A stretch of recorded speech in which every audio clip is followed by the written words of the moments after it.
நம்மள நிறைய பேருக்கு படம் பார்க்குறது அப்படின்னா ரொம்பவே பிடிக்கும். எனக்கும் அப்படிதான். சின்னதுலேருந்தே படம் அப்படின்னா தியேட்டரில் போய் பார்த்து என்ஜாய் பண்ண பயங்கரமா. ஆனால் இந்த லாக்டவுனில் கிட்டத்தட்ட ஒரு 2 இயர்ஸ் ஆச்சு நான் தியேட்டர் போய் படம் பார்த்து. கடைசியாக பார்த்த படம் கைதி. கைதி பார்த்துட்டு ரொம்ப பிடிச்சிருந்தது படம். Especially climax first machine gun use பண்ணதெல்லாம் பார்த்துட்டு அப்படியே படம் பார்த்துட்டு வெளில வரும்போதே ஒரு பெரிய நல்ல ஒரு எனர்ஜெட்டிக்காக இருந்தது. அதுக்கு முன்னாடி அசுரன் பார்த்தேன். அசுரன் இன்டர்வல் பிளாக் பா அந்த இன்டர்வலில் அப்படியே பிரேக்கில் பப்ஸ் வாங்கணும் வெளில போனாலே டட்டான்னு அந்த பிஜிஎம் வந்து நம்ம மைண்டில் அப்படியே ஓடிட்டே இருந்தது. கண்டிப்பாக அந்த ஃபீல் உங்களுக்கும் இருந்திருக்கும். அதுக்கு முன்னாடி 96 பார்த்தேன். 96 வந்து ஒரு நல்ல ஒரு feel good love movie.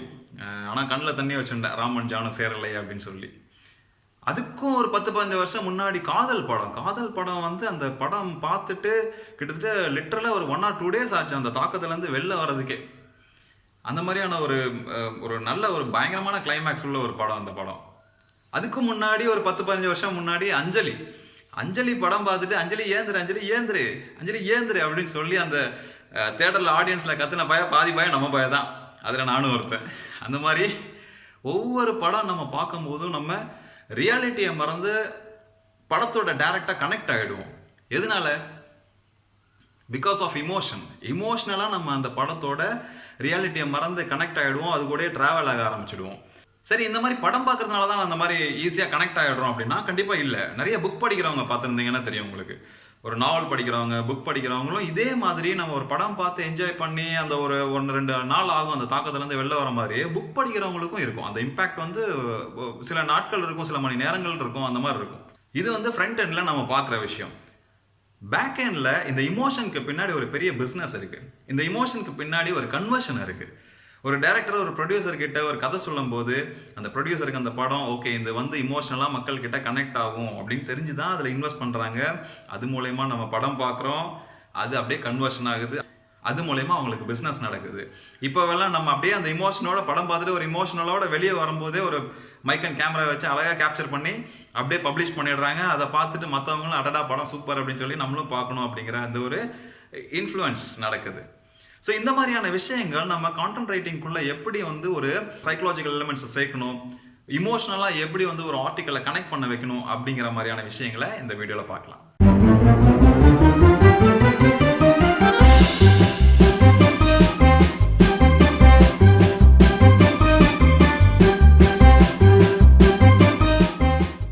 Welcome back. இது மை ரஃப் நோட். என்னோட பேர் சரவணன். கான்டென்ட் ரைட்டிங் எப்படி சிம்பிளாக எழுதணும் அப்படிங்கிறத ஃபர்ஸ்ட் பார்ட்லையும், யாருக்கு அப்படிங்கிற ஆடியன்ஸ் பர்சனை எப்படி பில்ட் பண்ணணும் அப்படிங்கிறத செகண்ட் பார்ட்லையும், எப்படி உங்களோட கான்டென்ட்டை பப்ளிஷ் பண்ணணும் அப்படிங்கிறத தேர்ட் பார்ட்லையும் சொல்லியிருக்கேன். சப்போஸ் நீங்கள் அந்த வீடியோ ஃபஸ்ட் டைம் பார்க்குறீங்க அப்படின்னா அந்த 3 வீடியோவும் பாருங்கள். உங்களுக்கு ரொம்பவே யூஸ்ஃபுல்லாக இருக்கும் கான்டென்ட் ரைட்டிங் கற்றுக்கிறதுக்கு.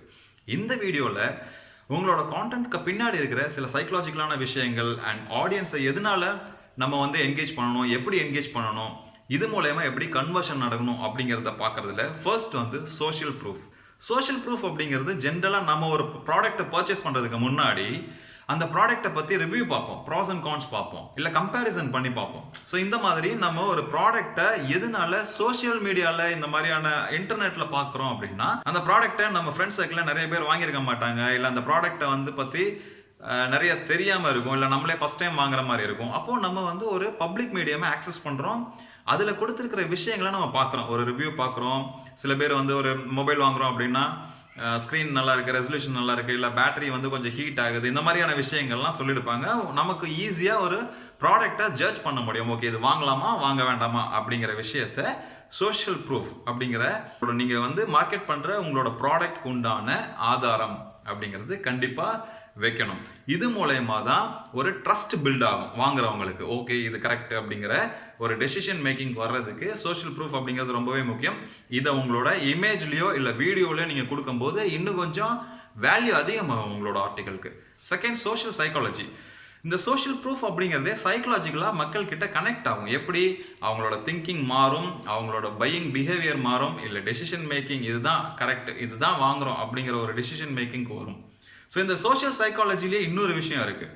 அது வந்து இப்போ நம்ம ஒரு சிக்னலில் நிற்கிறோம், அந்த சிக்னல் வந்து முடிய போகிறதுக்கு ஒரு 1-2 நிமிஷம் முன்னாடி அப்படியே ஆள் இல்லை அப்படின்னா முன்னாடி இருக்கிற 4 பேர் அப்படியே சாயங்காலம் வண்டி எடுத்துகிட்டு போவாங்க. ஆட்டோமேட்டிக்காக பின்னாடி இருக்கிற அவங்கள ஃபாலோ பண்ணியிருக்கிறவங்களும் ஆட்டோமேட்டிக்காக அப்படியே ஃபாலோ பண்ண ஆரம்பிச்சிடுவாங்க. இது பை நோயிங்லி ஆர் அன்னோயிங்லி அந்த பின்னாடி இருக்கிறவங்க ஆட்டோமேட்டிக்காக ஃபாலோ பண்ண ஆரம்பிப்பாங்க. இது என்ன அப்படின்னா மற்றவங்க என்ன பண்ணுறாங்களோ அதை அப்படியே நம்ம ஃபாலோ பண்ணுறது, which is actually called bandwagon effect அப்படின்னு சொல்லுவாங்க. இதை வந்து பேண்ட்வேகன் எஃபெக்ட் இன் மார்க்கெட்டிங் எப்படி யூஸ் பண்ணுறாங்க அப்படின்னா, ஒரு உதாரணத்துக்கு சொல்லலாம். ஸ்விக்கி, இந்த ஆடை ஏன் நான் சொல்கிறேன் அப்படின்னா, இது நிறைய பேர் யூடியூப்பில் நீங்கள் பார்த்துருப்பீங்க. ஸ்விக்கி வந்து இந்த லாக்டவுன் முடிஞ்சு போன வருஷம் இந்த லாக்டவுன் முடிஞ்சு அவங்களோட பிஸ்னஸை ரெஸ்யூம் பண்ணுறப்போ பார்த்தீங்கன்னா ஒரு ஆட் இருக்கும். அந்த ஆடில் வர தாத்தா வந்து ஏதோ அந்த ப்ராடக்ட் ஆர்டர் பண்ணியிருப்பாரு. இந்த ஸ்விக்கி டெலிவரி பர்சன் வந்திருப்பாங்க. பில் அடித்த உடனே ஆப்போசிட் வீட்டுக்காரர் கேட்பாரு, ஆரம்பிச்சிருச்சு அப்படின்னு கேட்பாரு. இவர் சொல்லுவார், கோடிக்கணக்கான பேர் ஆரம்பிச்சிட்டாங்க. அப்போ அந்த கோடிக்கணக்கான பேர் ஆரம்பிச்சிட்டாங்க அப்படின்னும் போது நம்ம எல்லாம் லாக்டவுனில் இருந்தோம், வெளில என்ன நடக்குதுன்னு தெரியாது, எவ்வளோ பேர் ஆர்டர் பண்ணுறாங்கன்றது தெரியாது. அப்போ ஸ்விக்கியோட ஆட் மூலயமா என்ன சொல்கிறாங்க, இவ்வளோ பேர் ஆர்டர் பண்ண ஆரம்பிச்சிட்டாங்க அப்படிங்கிற அந்த விஷயத்தை நம்ம கிட்ட கன்வே பண்ணுறாங்க. அது மூலயமா நம்ம என்ன பண்ணுவோம், அந்த பாட இவ்வளோ பேர் ஆரம்பிச்சிட்டாங்களா, போடுற ஒரு சிக்கன் பிரியாணி அப்படின்னு சொல்லி நம்மளும் ஒரு ஆர்டர் போடுவோம்.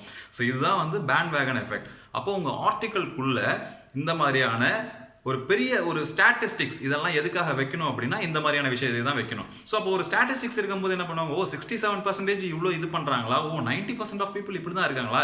இப்போ இங்கேயே பார்த்தோம் அப்படின்னா 9 out of 10 இன்டர்நெட் யூசர்ஸ் வந்து ஒரு ப்ராடக்ட்டை பர்ச்சேஸ் பண்ணுறதுக்கு முன்னாடி ரிவ்யூ படிக்கிறாங்க அப்படிங்கிற ஒரு ஸ்டாட்டிஸ்டிக்ஸ் இருக்கு. இப்போ இந்த ஸ்டாட்டிஸ்டிக்ஸை பார்க்கும்போதே உங்களுக்கு ஒரு ஐடியா கிடைக்கும், இவ்வளோ பேர் அப்போ வந்து ஒரு கான்டென்ட் ரைட்டிங்கில் என்கேஜாக இருக்காங்க அப்படிங்கிற ஒரு ஐடியா உங்களுக்கு கிடைக்கும்.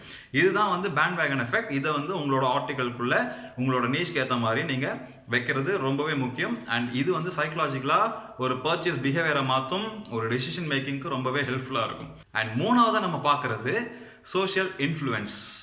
மேல் வீட்டில் இருக்குது, கீழ் வீட்டில் இருக்குது, பக்கத்து வீட்டில் இருக்குது, உங்கள் வீட்டில் இருக்கா அப்படின்னு ஒரு ஆடை நீங்கள் பார்த்துருப்பீங்க வீடியோவில். அது வந்து ஒரு வீடியோ அட்வர்டைஸ்மெண்ட்.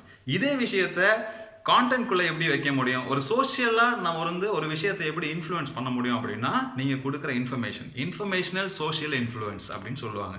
அதுதான் வந்து இந்த ஸ்டாட்டிஸ்டிக்ஸான விஷயங்கள், ப்ராஸ் அண்ட் கான்ஸ், ஒரு ரிசல்ட் ஓரியன்டட், இல்லை டெஸ்டிமோனியல், போர்ட்ஃபோலியோ, இந்த மாதிரியான விஷயங்களை நீங்கள் உங்களோட கான்டென்ட்குள்ளே வைக்கும்போது, ஒரு வேல்யூபிளான இன்ஃபர்மேஷன் உங்கள் கான்டென்ட்டில் இருக்கும்போது டெசிஷன் மேக்கிங் அப்படிங்கிறது கண்டிப்பாக ஓகே இந்த ப்ராடக்ட் வாங்குகிறோம் அப்படின்னு சொல்லி இந்த பேஜ்லேருந்து அப்படியே கன்வர்ஷனுக்கு போகணும். அந்த மாதிரியான ஒரு டெசிஷன் மேக் பண்ணுறதுக்கு ஒரு ரொம்பவே யூஸ்ஃபுல்லாக இருக்கும்.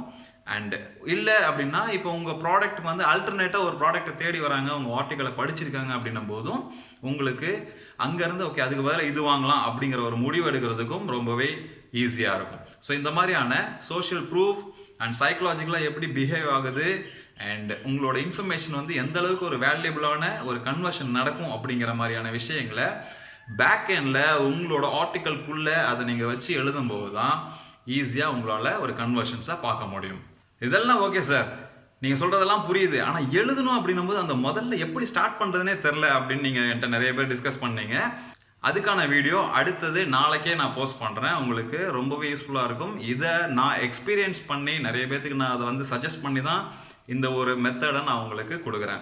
அது இந்த வீடியோட மேட்ச் பண்ணலாம், பட் ரெண்டுமே வந்து ரிலவெண்ட்டாக இல்லை, அதனால் நான் அதை தனியாக கொடுக்குறேன். ரொம்பவே யூஸ்ஃபுல்லாக இருக்கும். இந்த வீடியோ உங்களுக்கு பிடிச்சிருக்கும்னு நம்புறேன். உங்களோட டவுட்ஸ் எதுவாக இருந்தாலும் எனக்கு மெயில் பண்ணுங்கள்.